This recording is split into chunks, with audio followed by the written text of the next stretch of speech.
How's it going, everybody? I know a lot of you had trouble staying up to watch last night's game. One tip to help you stay up late is to put on a scary movie, and that'll get you amped up. And you also get to see scenes like this.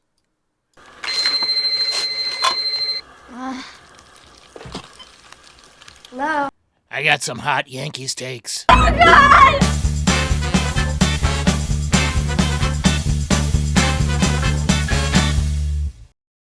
Just got finished listening to the post-game show, and I absolutely agree with yourself and Aidan just about the team working counts, their approach at the plate. I don't know if it's getting that lost and idiot out of there, or if it's just Soto influencing the team, or if it's them just deciding, we need to see more pitches. But I'm loving everyone's approach at the plate, and even if we don't keep up this, 5-0 pace going forward, I really think that'll help us beat up on the shit teams later into the year, which is something you didn't really see them do last year. There was a lot of times where you're going into a series and you'd be facing a team that, we should steamroll, and it would just be too close and too competitive games. That's a great point, and I love your accent, by the way.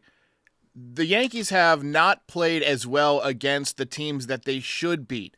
And that's what the Rays do well, what the Astros do well, what the Blue Jays do well, beat up on the teams that are pure shite. And this year, I think they might do it because they've started off against two really good teams, and right now they're kicking ass. Yankees win! What another game. What a great start, honestly. I was just curious. I just wanted to say this wasn't really even baseball related, but whoever said the volume was too low, especially after some wins, when everybody's trying to get a little bit juiced and a little bit amped. I know it could be late for some, maybe these old guys. Well, listen, turn on Yes. We're watching my man Derek. We want to get a little bit pumped. We don't mind, keeping the party rolling after the game a little bit. That's the whole idea. I'm trying to keep things immersive. I want it to feel like a stadium vibe almost. Now, sometimes, yes, things can get a little bit loud, but I did actually turn it down a couple of ticks last night. The show is kind of always being refined, so there's always going to be new sounds, there's always going to be new graphics, and I'm just going to keep building and building and building until I can't build anymore, the computer can't handle it, but I'm glad that it was not too loud for you. Thanks for the call. What do you think they could do to? I know Judge. Obviously, it's early in the season. He's going to get everything turned on. Same with Doogie. They're both going to get in the swing of things and start really clicking. I was just curious if you think we should, even if it's for one game here, just to kind of switch things up a little bit. Not that we need to. They have been winning, but Doogie in leadoff, Judge at second, Soto 3. I appreciate the call. I'm going to go ahead and say no. I don't want to mess with where Soto is right now because he's seeing lots of pitches, and just hitting in front of Aaron Judge I think is going to even help his discipline a little bit more because he knows they have to pitch to him. And once Aaron Judge starts going, holy cow, I think Soto's going to get even hotter. And I can't imagine those two guys being hot at the same time. I mean, that's some real Mantle, Maris, Ruth Gehrig type stuff. And we get to watch it this year. It's going to be a ton of fun. Hey, this is Mac from Las Vegas. Love your show, man. Thanks so much. The one thing I just want to say is, Brian Cashman, we got to give him props, man. We got to give him props because we didn't get Blake Snell. We got Stroman. Turns out that's going to be a good fit for us. And then look at Louis Hill just going off. I'm just so glad. I'm so glad that we didn't pick up Blake Snell, even when everyone was clamoring for him. Yeah, definitely go crazy into the luxury tax. Spend $90 million to bring this guy in. I'm just so glad that they, cooler heads prevailed. Did the right thing. They didn't pick up Blake Snell. We've got some really good pitchers. We can give Cashman a little bit of credit. There's obviously a lot of people that go into it behind the scenes. But I do feel like his job was somewhat on the line based on how this winter went. And we still got a lot of this season left to go. I mean, we've seen 5-game winning streaks. This one just happens to be at the beginning of the season.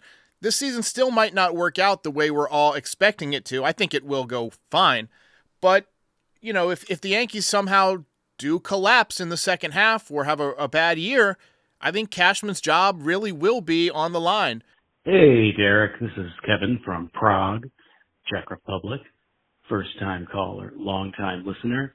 And I'm just calling because I really want to thank you for documenting the madness day in, day out that many of us Yankee fans have had to endure for the past 2.5 seasons, and also to celebrate this jovial attitude that we have been fortunate enough to experience, and just sort of put a question as to who's really at the helm of this team. That's a great question, a great comment.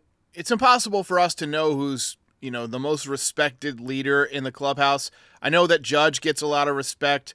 I do think that the players like Aaron Boone, they stood up for Aaron Boone, but I feel like it's a collective team effort right now.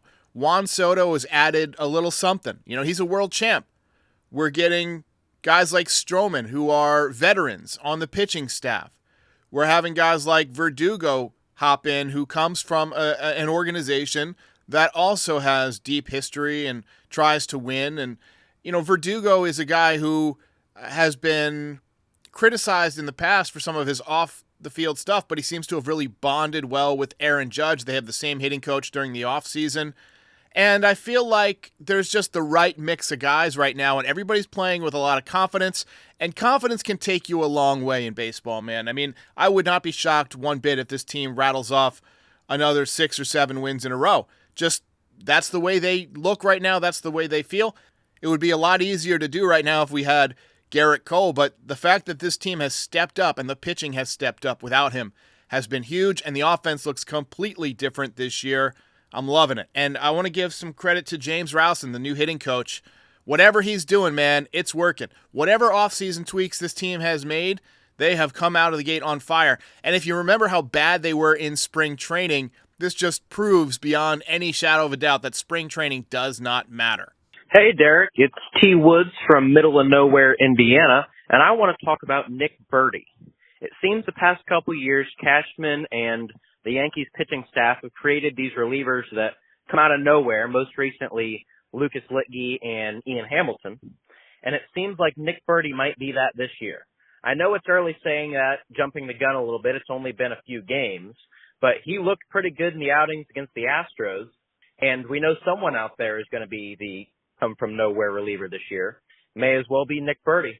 Yeah, we saw Nick Burdi again last night, and he looks terrific. He's got elite stuff. It's just a question of staying healthy. And I feel like the Yankees, because they didn't spend a lot on him, they're not going to be afraid to use him and abuse him and get as much as they can out of him before he breaks down. So I say keep running him out there. Ride that horse until she bucks you. Call in after a big Yankees win or big Yankees loss, and we're going to try and do a lot more voicemail episodes like this one throughout the season. And hopefully we'll get that subscriber number up to 40,000. So go ahead and hit that like and subscribe, and I'll see you after the game. Oh, by the way, also subscribe to NYY Recaps on all your favorite podcast platforms. Just in case you're on the road and you can't catch YouTube, you can still listen to the podcast.